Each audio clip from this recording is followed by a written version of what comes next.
Friends, City Manager Wilson Hooper here with a preview of next Monday's Brevard City Council meeting.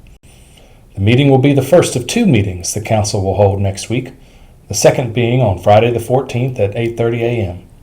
At that time, the Council will hold its annual budget workshop, where they get a first look at the projected numbers for the fiscal year 2026 revenue and spending plans. But first, the regular meeting on Monday night. The meeting will begin, as always, with public comment, where members of the general public are offered 3 minutes to address the council on a topic of their choosing. Next, we'll swear in Mr. Aaron Winans as our new wastewater treatment plant superintendent, replacing the retiring Emery Owen. And after that, Mayor Kopoloff will read 2 proclamations. The first designates April as Sexual Assault Awareness Month. The second recognizes April as Second Chance Month. The substance of the meeting will begin after that, with 2 presentations from the Heart of Brevard, the agency that administers the city's downtown municipal service district. Their first presentation will be their regular annual report. The second will be on the results of their second annual downtown walkability assessment. There, they'll share the results of their work evaluating the adequacy and condition of downtown's pedestrian infrastructure. Next, the council will hold a public hearing on the prospect of adding Victory Lane off of Osborne Road to the traffic schedule, meaning it'll become a city street, and setting the rules for it, such as speed limits and parking.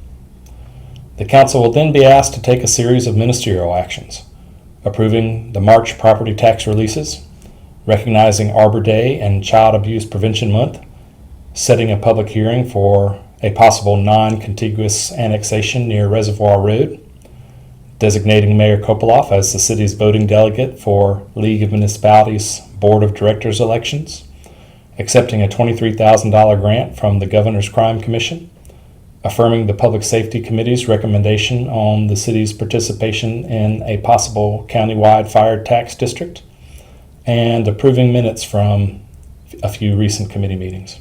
Council will then move to unfinished business. They'll be asked to review the record of their recent priority setting retreat and affirm the priorities that are expressed in that document. They'll then be asked to approve changes to the Unified Development Ordinance that were the subject of the public hearings at the last council meeting. In both cases, the changes are noteworthy. In the first case, the change would update what the definition of new construction is, which has implications for curing a property's zoning nonconformities when it's redeveloped. The second action, if passed, will incorporate the new architectural standards that were endorsed by council months ago into the UDO, making them law. Next, council will hear a presentation from the city's partners at the UNC School of Government's Development Finance Initiative on the suitability of an approximately 4-acre site off Old Hendersonville Road and Azalea Avenue for low to moderate income housing. The city holds an option to purchase this property, and the results of this discussion will help determine whether or not we'll proceed with its purchase. Development Finance Initiative staff have held 2 rounds of public meetings on the possibility of housing on this site, and the renderings they plan to present to the council on Monday night have incorporated the public feedback. Next, council will move on to new business. They'll be asked to consider authorizing staff to enter into open-ended service agreements with several engineering, architectural, and other trade firms. If council gives the okay for this, staff can establish on-call contracts with the proposed firms, who are all chosen based on their qualifications, so that we can negotiate pricing for small projects with them rather than do cumbersome RFQs and RFPs every time we need a service. The proposed firms are listed in the attached agenda package, along with all the other information on the rest of the items I talked about, which, by the way, is the same exact information that we share with council. And all this is available at the link below. I hope to see you Monday night.